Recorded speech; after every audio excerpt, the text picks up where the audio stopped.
বাবার প্রেমে গাও গান, জ্ঞান রত্ন নাও তুলে, দুঃখ সব যাও ভুলে, এসো করি মন্থন, ছিড়বে মায়ার বন্ধন। ওম শান্তি। প্রিয় রুহানি ভাই বোনেরা, আজ 5 এপ্রিল 2026-এর মধুর অব্যক্ত মুরলি মন্থনে আপনাদের অনেক অনেক স্বাগত। ওম শান্তি। আজ বাবা আমাদের অন্তরের তৃষ্ণা মিটিয়েছেন। একদম। মানে এই যে মুরলি, এটা তো শুধু পড়ার জন্য একটা পাঠ নয়, এটা তো আমাদের অন্তরের অবস্থার একটা ডায়াগনস্টিক রিপোর্টের মতো, তাই না? ভেতরের সূক্ষ্ম এক্স-রে। ঠিক।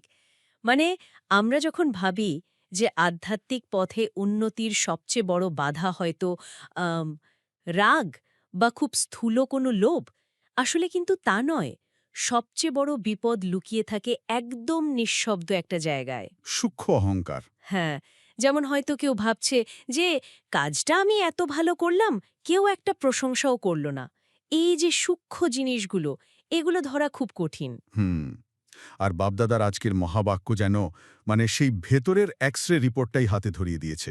চলুন সরাসরি আজকের মূল সারাংশের দিকে দৃষ্টি আকর্ষণ করা যাক। এটা তো শুধু একটা লাইন নয়, এটা বাবার চূড়ান্ত সত্য বচন। স্বরাজ্যের রেজাল্ট চেক করে স্বয়ংকে চেঞ্জ করো আর অখণ্ড রাজ্যের অধিকারী হও।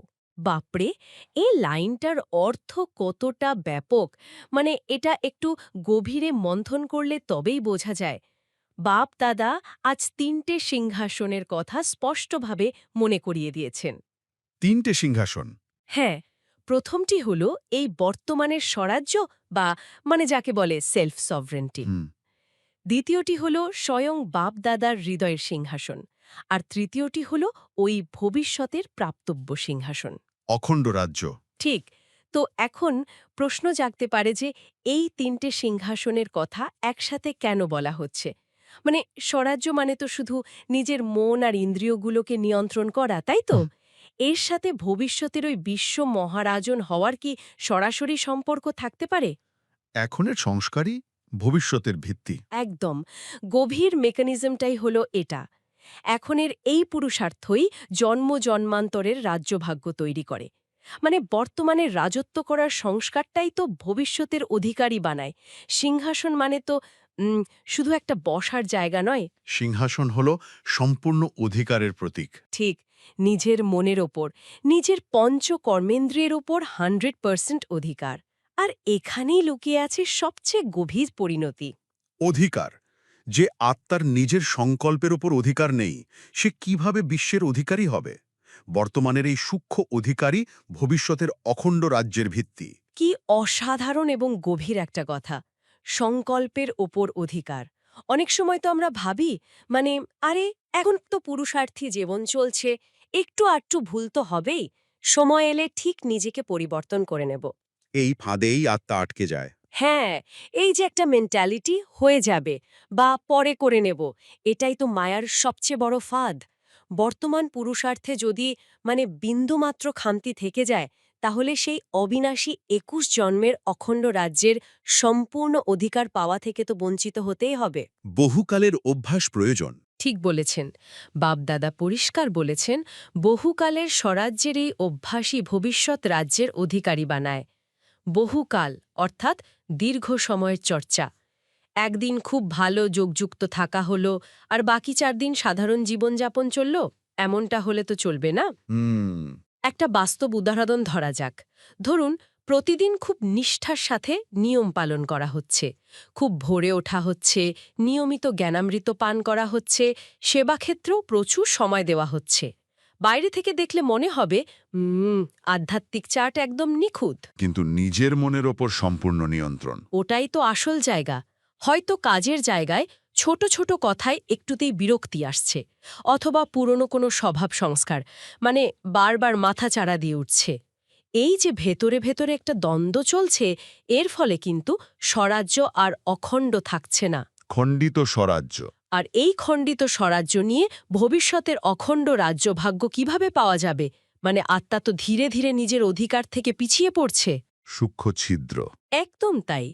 যদি কোনো পাইপলাইনে একটা খুব ছোট সূক্ষ্ম ছিদ্র থাকে, বাইরে থেকে দেখে হয়তো মনে হবে সব ঠিক আছে, কিন্তু ভেতরে ভেতরে সেই ছিদ্র দিয়ে তো অমূল্য জল বেরিয়ে যাচ্ছে, আর শেষ পর্যন্ত পুরো সিস্টেমটাই দুর্বল হয়ে পড়বে। বাবা, যখনই এক রাজ্য আর দুই রাজ্যের ব্যাপারে বলেন, তখন বোঝা যায় উনি আমাদের কত স্নেহ করেন। এই দুই রাজ্য বা টু কিংডমস ধারণাটি হল মানে আজকের মহাবাক্যের অন্যতম গভীর একটা দর্শন। বাপদাদা বারবার চেক করতে বলেছেন যে মনের মধ্যে কি এক রাজ্য চলছে, নাকি মায়া নিজের রাজত্ব তৈরি করছে। মায়াও দখল নিতে চায়। হ্যাঁ, কিন্তু সত্যি বলতে কি অনেক সময় ব্যাপারটা ঠিক পরিষ্কার হয় না। মানে দুই রাজ্য বলতে আসলে ঠিক কি বোঝায়? স্বরাজ্যে কি কেবল একের শাসন চলছে, নাকি মাঝে মধ্যে মায়া নিজের দখল নিচ্ছে? মায়ার শাসন মানেই হল অপবিত্রতা, অশান্তি। একদম ঠিক। ল অ্যান্ড অর্ডারের অভাব। যখনই মনের ভেতর দুটো ভিন্ন ধারার সংকল্প চলে, মানে একদিকে বাবার দেওয়া শ্রীমত, অন্যদিকে নিজের মন মত বা জাগতিক পরমত, তখনই বুঝতে হবে ভেতরে দুটো রাজ্য চলছে। ভবিষ্যতের বিশেষত্বই হল এক রাজ্য এবং এক ধর্ম, হুম। সম্পূর্ণ পবিত্রতা। আচ্ছা, এটাকে আরেকটু ভেঙে একটা উদাহরণ দেয়া যাক। ধরা যাক একটা বিশাল বড় আধ্যাত্মিক অনুষ্ঠানের দায়িত্ব নেওয়া হয়েছে। সব কাজ খুব সফলভাবে সম্পন্ন হলো, প্রচুর মানুষের উপকার হলো। হুম। কিন্তু অনুষ্ঠান শেষে মনে এই একটা ছোট্ট সংকল্প এলো যে আমি এত কিছু করলাম, এত পরিশ্রম করলাম, কিন্তু কেউ আমার নামটুকুও নিল না। অন্তত একটা ধন্যবাদ তো দিতে পারত। বাহ্যিক দৃষ্টিতে তাই মনে হয়, কিন্তু আধ্যাত্মিক মেকানিজমটা আলাদা। প্রশংসার আশা মানেই তোমার সুখ অন্যের প্রতিক্রিয়ার ওপর নির্ভরশীল, আর নির্ভরশীল রাজা কখনো স্বাধীন স্বরাজ্য চালাতে পারে না। বাপরে, এইবার পুরো ব্যাপারটা একদম মানে স্ফটিকের মতো পরিষ্কার হলো। এটা তো শুধু অহংকারের ব্যাপার নয়, এটা হলো নিজের মনের রিমোট কন্ট্রোলটা অন্যের হাতে তুলে দেওয়া। হ্যাঁ, পুতুল হয়ে যাওয়া। ঠিক তাই। যখন প্রশংসার আশা থাকে, তখন কেউ ভালো বললে মন আনন্দে নেচে ওঠে, আর কেউ কিছু না বললে বা সমালোচনা করলে মন দুঃখে ভরে যায়। মানে আমি নিজে আর আমার মনের সিংহাসনের মালিক নই। এই একটি সূক্ষ্ম সংকল্পই প্রমাণ করে যে স্বরাজ্যের সিংহাসনে আর এক বসে নেই। সেখানে মায়া ট্রোজান হর্সের মতো নিঃশব্দে প্রবেশ করেছে। একদম নিঃশব্দে অধিকার বিস্তার করেছে, ভেতরে অশান্তি ছড়াচ্ছে। বাবার মহাবাক্য অনুযায়ী স্বরাজ্যে কোনো স্যালভেশন বা প্রশংসার প্রভাব মায়া রচনা করবে না। সেখানে সর্বদা সুখ, শান্তি, আনন্দ, প্রেম আর অতীন্দ্রিয় সুখ কায়েম থাকবে। অতীন্দ্রিয় সুখ যখন ভেতরটা সম্পূর্ণ থাকে, তখন বাইরের কোনো কিছুর প্রয়োজন হয় না। সন্তুষ্টিই হল সেই এক রাজ্যের সবচেয়ে বড় প্রমাণ। আর এই জীবনে যখন কোনো পরিস্থিতি বা তুফান আসে, তখন সেই তুফানকে যদি নিজের আধ্যাত্মিক শক্তি দিয়ে তোফা বা উপহারে পরিণত করা না যায়, তবে তো বুঝতে হবে মায়ার প্রহার আত্মাকে দুর্বল করে দিচ্ছে। নিত্যদিনের চার্ট চেক খুব জরুরি। হ্যাঁ, চার্ট চেক না করলে এই সূক্ষ্ম অধিকারচ্যুতি একেবারেই ধরা পড়বে না। আর এই সন্তুষ্টির সিংহাসন অটুট রাখার জন্য মানে আরেকটি অত্যন্ত গুরুত্বপূর্ণ মেকানিজম নিয়ে বাবা আজ কথা বলেছেন, সেটি হলো সময়ের মূল্য বোঝা। সঙ্গম যুগের এক একটা সেকেন্ডের যে এত মূল্য, সেটা বাবা আজ আবার গভীরভাবে অনুভব করালেন। ফাইনাল পেপার তো আচম্বিতেই হবে। এই আচম্বিতে বা হঠাৎ করে হওয়ার বিষয়টা কিন্তু মানে অনেক আত্মাকে ভাবিয়ে তুলতে পারে। অনেকেই হয়তো চিন্তা করতে পারে যে আমি তো এই আধ্যাত্মিক যাত্রায় অনেক দেরিতে এসেছি, ফাইনাল পেপার যদি আচম্বিতেই হয়, তাহলে আমি কি আর কখনো সেই অখণ্ড রাজ্যের অধিকারী হতে পারবো? এই ভয় স্বাভাবিক, কিন্তু জাগতিক সময়ে নিয়মে তো বাবা চলেন না। একদম। বাবা তো আজ পরিষ্কার করে দিয়েছেন যে সঙ্গম যুগের সময়ের হিসাব জাগতিক সময়ের মতো নয়। 1 সেকেন্ড এখানে 1 ঘন্টা বা মানে বহু বছরের সমান। বাপদাদার সব শক্তির ভাণ্ডার আমাদের দিয়ে দিয়েছেন। কিন্তু আসল মালিক সেই যে ঠিক সময়ে প্রয়োগ করতে পারে। ঠিক। শুধু জ্ঞান শুনে নিজের কাছে জমিয়ে রাখলে তো হবে না। আর কিভাবে প্রয়োগ করতে হয়, এখানেই আসে সেই অসাধারণ শক্তির কথা।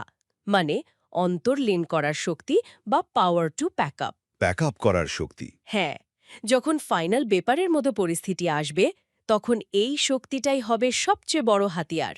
কিন্তু এই মেকানিজমটা আসলে কিভাবে কাজ করে, একটা খুব আধুনিক উদাহরণ দিয়ে ব্যাপারটা ভাবা যাক।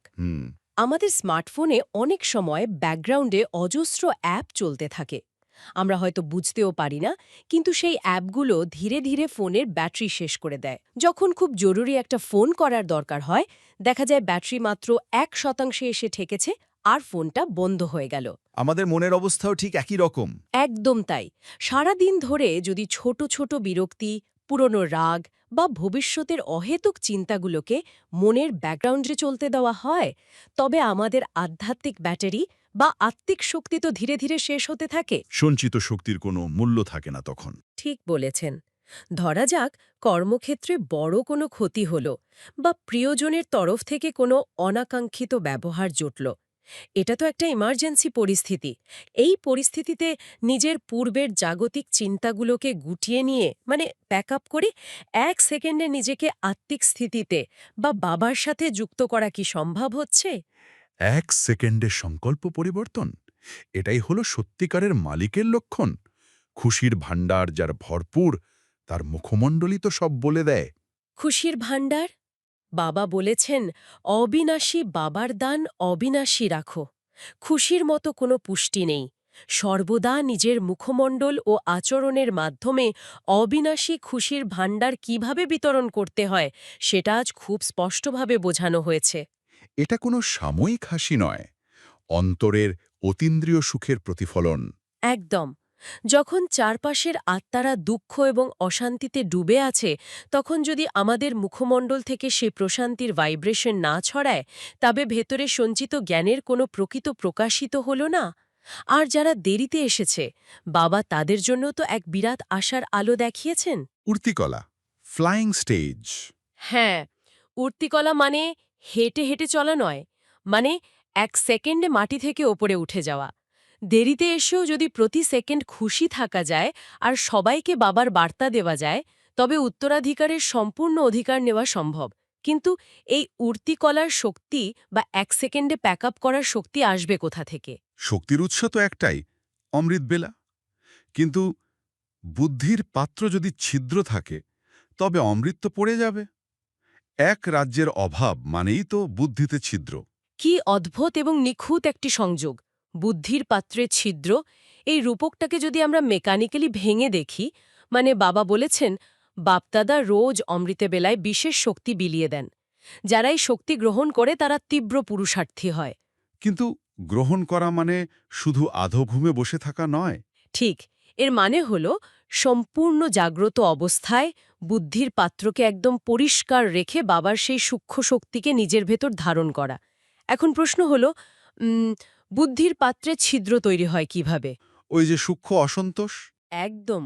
গত রাতের কোনো একটা ঝগড়ার রেশ বা আগামীকালের কোনো একটা মিটিংয়ের চিন্তা, কিংবা ওই যে কেউ আমার কাজের প্রশংসা করল না, এই ধরনের সূক্ষ্ম অসন্তোষগুলো মনে পুষে রাখলে সেগুলোই তো বুদ্ধির পাত্রের এক একটা ছিদ্র। শক্তি লিক হয়ে বেরিয়ে যায়। হ্যাঁ, যখন অমৃতবেলায় বাবার সামনে বসা হয়, বাবা ঠিকই তার অনন্ত শক্তির ধারা বর্ষণ করেন, কিন্তু ওই ছিদ্রগুলো দিয়ে সব পবিত্র শক্তি বেরিয়ে যায়। ফলে সারাদিন আত্মাকে দুর্বল মনে হয়। তখন ছোট সমস্যাও পাহাড়ের মতো বিশাল মনে হয়। ঠিক, তুফানকে তখন আর উপহার বা তোফা মনে হয় না, বরং মনে হয় একটা বিশাল শাস্তি। আত্মা তখন নিচের দিকে নামতে থাকে। তাই বাপদাদা আজ এতটা জোর দিয়ে বলেছেন, নিজের চার্ট চেক করো। শুধু ডায়েরিতে লিখে রাখা নয়, চেক এবং চেঞ্জ, এই দুটো শব্দের উপর আজ সবচেয়ে বেশি জোর দেওয়া হয়েছে। প্রভু চিন্তনই হলো সেই সুরক্ষা কবচ, যা পাত্রের সব ছিদ্র বন্ধ করে দেয়। একদম ঠিক। যখন আমরা জানি যে আমরা নিমিত্ত মাত্র, আসল করানোর মালিক স্বয়ং বাবা, তখন তো আর কোনো চিন্তা থাকে না। কড়া বহন করাচ্ছেন।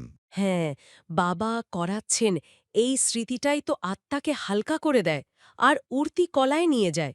এত গভীর মন্থনের পর, মানে এই মহাবাক্যের সারমর্ম আমাদের চেতনায় সত্যি একটা নতুন জাগরণ নিয়ে আসে। বাবা আমাদের শুধু গন্তব্যের কথা বলেন না, ধাপে ধাপে পথও দেখান। ঠিক তাই। কিভাবে নিজের ভেতরের সিংহাসনটাকে প্রতিদিন পরিষ্কার করতে হবে, যাতে সেখানে শুধু এবং শুধুই একের রাজত্ব থাকে, সেই পথ।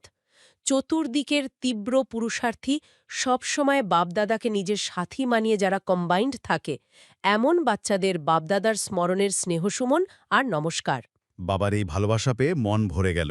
বাবার এই ভালোবাসার শক্তি নিয়েই চলুন ধারণার দিকে এগোই। আর ধারণার দিকে পা বাড়ানোর আগে আজ সারাদিন নিজের ভেতরের সিংহাসনটাকে শুধু দেখা নয়, একেবারে আমূল পরিবর্তন করার লক্ষ্যে আমরা যেন এগিয়ে যাই। ওম শান্তি। জ্ঞান তো শুনলাম, কিন্তু বাবা বলেন ধারণাই হলো আসল পুরুষার্থ। হ্যাঁ, একদম ঠিক কথা। মানে এই পুরুষার্থ শব্দটার মানে কিন্তু শুধু ঘাম ঝরিয়ে পরিশ্রম করা নয়। একদমই তাই। আধ্যাত্মিকতায় পুরুষার্থ মানে তো নিজের আত্মিক শক্তিকে জাগিয়ে তোলা। হ্যাঁ, আর ওই নিজের অবচেতন মন থেকে পুরনো স্বভাবগুলোকে বদলে ফেলা।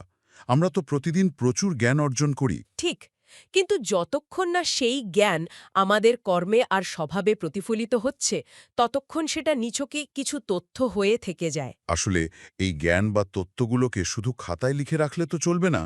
আজকের এই গভীর মন্থনের মূল উদ্দেশ্যই হল শিব বাবার দেওয়া আজকের অমূল্য রত্নগুলোকে আমাদের ব্যস্ত দৈনন্দিন জীবনে কিভাবে বাস্তবে প্রয়োগ করা যায় সেটা খুঁজে বের করা। একদম। কারণ যখন আমরা বাবা শ্রীমদ বাস্তবে প্রয়োগ করি, মানে সেই সর্বোচ্চ আধ্যাত্মিক দিক নির্দেশনা, তখনই কিন্তু জ্ঞান আসল অভিজ্ঞতায় পরিণত হয়। আর আজ বাবা ঠিক এই জায়গাটাতেই আলোকপাত করেছেন। জ্ঞানকে কিভাবে অভিজ্ঞতায় পরিণত করতে হয় সেটা আজ আমরা ডিকোড করব। হ্যাঁ, অফিসে প্রজেক্টের ডেডলাইন নিয়ে ছোটাছুটি করার সময় হোক, বা বাড়িতে সংসারের হাজারটা জটিল দায়িত্ব পালনের মাঝে আমরা কিভাবে শান্ত আর আত্মিক স্থিতিতে থাকতে পারি সেটাই আজ গভীরে গিয়ে দেখব। তো আজকের বরদানটি কিন্তু এই বাস্তব প্রয়োগের ক্ষেত্রে অত্যন্ত গভীর।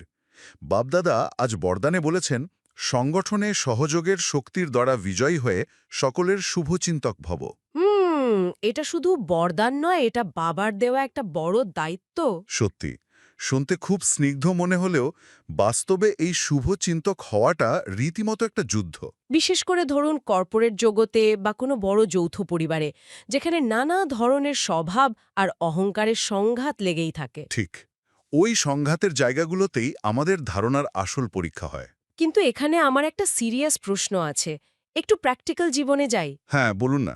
ধরুন অফিসে কোনো একটা প্রজেক্ট নিয়ে সহকর্মীদের মধ্যে প্রবল মতবিরোধ চলছে। কেউ হয়তো ইচ্ছা করে অন্যের কাজের ক্রেডিট নিয়ে নিচ্ছে, হ্যাঁ, এটা তো খুব সাধারণ ঘটনা। অথবা বাড়িতে কোনো পুরনো সম্পত্তি নিয়ে আত্মীয়দের মধ্যে মনমালিন্য চলছে।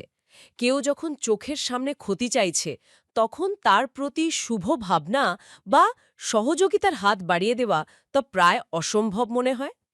অসম্ভব মনে হয় ঠিকই। আর কেউ যদি অন্যায় করে আর আমরা যদি শুধু শুভচিন্তক হয়ে থাকি, তাহলে কি আমরা তাকে অন্যায় করতে প্রশ্রয় দিচ্ছি না? এটা কি এক ধরনের দুর্বলতা নয়? এটা অত্যন্ত গুরুত্বপূর্ণ একটা পয়েন্ট। আমাদের জাগতিক বুদ্ধিতে মনে হয় চুপ থাকা মানেই দুর্বলতা। কিন্তু বাবা শ্রীমত আমাদের একদম অন্য একটা মাত্রা দেখায়। মানে আধ্যাত্মিকতায় শুভচিন্তক হওয়ার অর্থ নিষ্ক্রিয় হওয়া নয়। একদমই না, বরং এটি হলো একটি অত্যন্ত সক্রিয় এবং শক্তিশালী অবস্থান। যখন কেউ আমাদের ক্ষতি করতে চায়, তার মানে সে মানুষটা নিজে ভেতরে ভেতরে অত্যন্ত দুর্বল বা ঈর্ষাকাতর। ও আচ্ছা, তার মানে সে নিজেই নিরাপত্তাহীনতায় ভুগছে। ঠিক তাই। আমরা যদি তার নেতিবাচক আচরণের বদলে নিজেরাও নেতিবাচক আচরণ করি, তবে তো আমরাও তার স্তরে নেমে গেলাম। বুঝতে পারছি। কিন্তু আমরা যখন ভেতর থেকে সম্পূর্ণ শান্ত থেকে তার প্রতি করুণা এবং শুভ ভাবনা রাখি, তখন আমরা পরিস্থিতিটাকে নিয়ন্ত্রণ করি। আর বাবা বুঝিয়েছেন যে প্রতিটি আত্মার প্রতি শুভচিন্তক হলে আমাদের সংগঠনের চারপাশে সহযোগের শক্তির একটি অদৃশ্য ও দুর্ভেদ্য বেষ্টনী তৈরি হয়। বেষ্টনী মানে একটা দুর্গের মতো। হ্যাঁ, একটা দুর্গ। এই বেষ্টনীর মধ্যে মায়া প্রবেশ করার সাহসই পায় না। বাহ, এই দুর্ভেদ্য বেষ্টনী তৈরির কনসেপ্টটা খুব ইন্টারেস্টিং। এটাকে অনেকটা আধুনিক নয়েজ ক্যান্সেলিং হেডফোনের মতো ভাবা যেতে পারে। নয়েজ ক্যান্সেলিং হেডফোন, ব্যাপারটা একটু বুঝিয়ে বলবেন? মানে হেডফোন কিন্তু বাইরের কোলাহল বা ট্রাফিক জ্যামের শব্দ বন্ধ করে দেয় না, বরং ওটা নিজের ভেতর থেকে এমন একটা কাউন্টার ফ্রিকোয়েন্সি তৈরি করে যা বাইরের ওই নেতিবাচক শব্দকে কান পর্যন্ত পৌঁছাতেই দেয় না। কি চমৎকার একটা উপমা! ঠিক তাই, আমাদের শুভ ভাবনা চারপাশের মানুষের নেতিবাচকতাকে এভাবেই নিষ্ক্রিয় করে দেয়। আর আধ্যাত্মিক ভাষায় এই নেতিবাচক আক্রমণগুলোকেই তো আমরা মায়া বলি, তাই না? একদম। মায়া কোনো রূপকথার দৈত্য নয়। মায়া হলো আমাদের অহংকার, রাগ আর বিভেদের সেই সূক্ষ্ম ভ্রম। আর এই মায়া আমাদের সংগঠনের মধ্যে তখনই প্রবেশ করতে পারে যখন আমাদের পারস্পরিক সম্পর্কের মধ্যে কোনো ফাটল থাকে। হ্যাঁ, এই ফাটলের জায়গাটা খুব মারাত্মক। অফিসে মাঝে মাঝেই তো টিম বিল্ডিংয়ের জন্য পিৎজা পার্টি বা আউটিংয়ের আয়োজন করা হয়। সবাই মিলে পিৎজা খাচ্ছে, হাসছে। কিন্তু ভেতরে ভেতরে হয়তো একজনের প্রমোশন নিয়ে আরেকজনের মনে প্রবল ক্ষোভ। ঠিক বলেছেন। এই যে মানসিক দূরত্ব, এটাই হলো ফাটল। পিৎজা দিয়ে বা ওপর হাসি খুশি থেকে তো আর মনের ফাটল জোড়া যায় না। একদম সঠিক। আর মায়া ঠিক ওই অবচেতন মনের ফাটল দিয়েই প্রবেশ করে পুরো পরিবেশটাকে অশান্ত করে দেয়। কিন্তু শিব বাবার ইশারা অনুযায়ী যখন আমরা ভেতর থেকে সবার প্রতি সহযোগিতার মনোভাব রাখি, তখন সেই ফাটলটা একেবারে গোড়া থেকে বন্ধ হয়ে যায়। হ্যাঁ, আর এই সহযোগের শক্তির দ্বারা বিজয়ী হওয়ার জন্য বাবা একটা খুব জরুরি কথা বলেছেন। এই শক্তি এমনি এমনি আসবে না, এর জন্য একটা দৃঢ় সংকল্প প্রয়োজন। মানে পরিস্থিতি যতই কঠিন হোক না কেন। ঠিক, পরিস্থিতি যতই কঠিন হোক বা যতই সহ্য করতে হোক না কেন, মোকাবিলা করে দেখাবো এবং বিজয়ী হব, এই দৃঢ় সংকল্পই হলো আসল চাবিকাঠি। কিন্তু বাস্তবে আমাদের নিজেদের মনই তো অনেক সময় শান্ত থাকে না।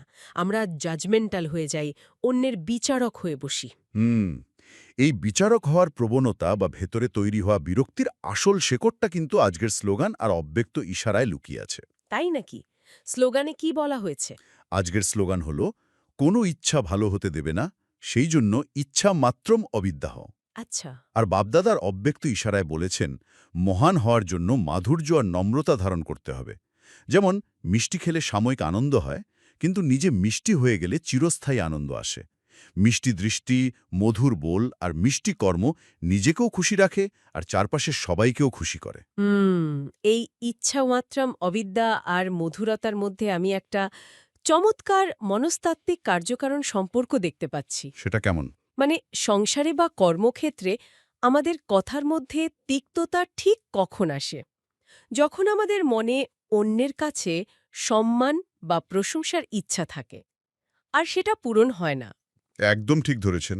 মানে ইচ্ছা থাকলেই মাধুর্য নষ্ট হয়। একটা উদাহরণ দিই।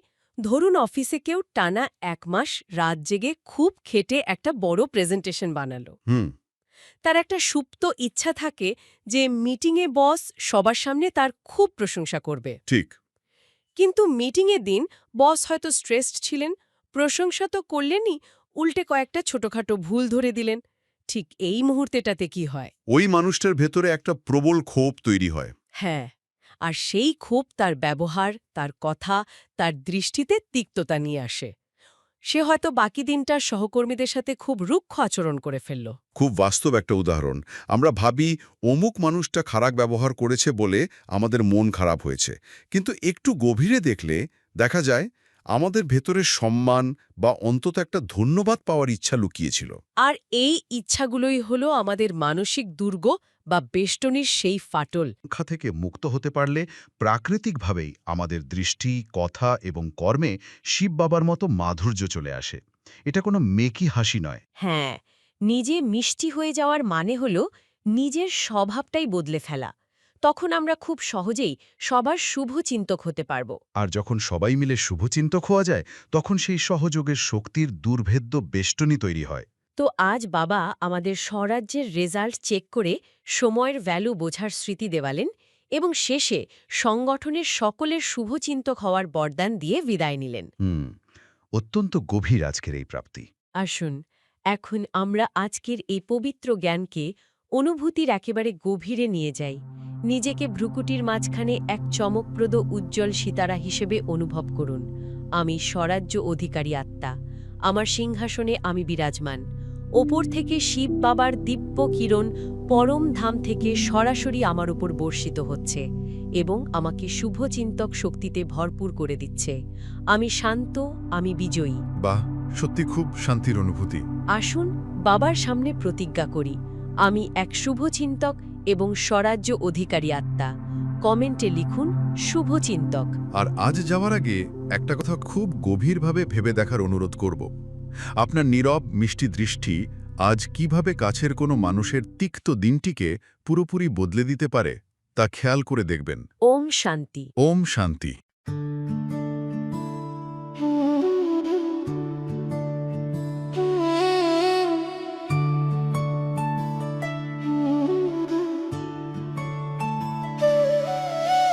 মধুবনে বাজে বাঁশি, বাবা তোমায় ভালোবাসি। মুরলি শুনে জুড়ায় প্রাণ, বাবার প্রেমে গাও গান। জ্ঞান রত্ন নাও তুলে, দুঃখ সব যাও ভুলে, এসো করি মন্থন। ছিড়বে মায়ার বন্ধন।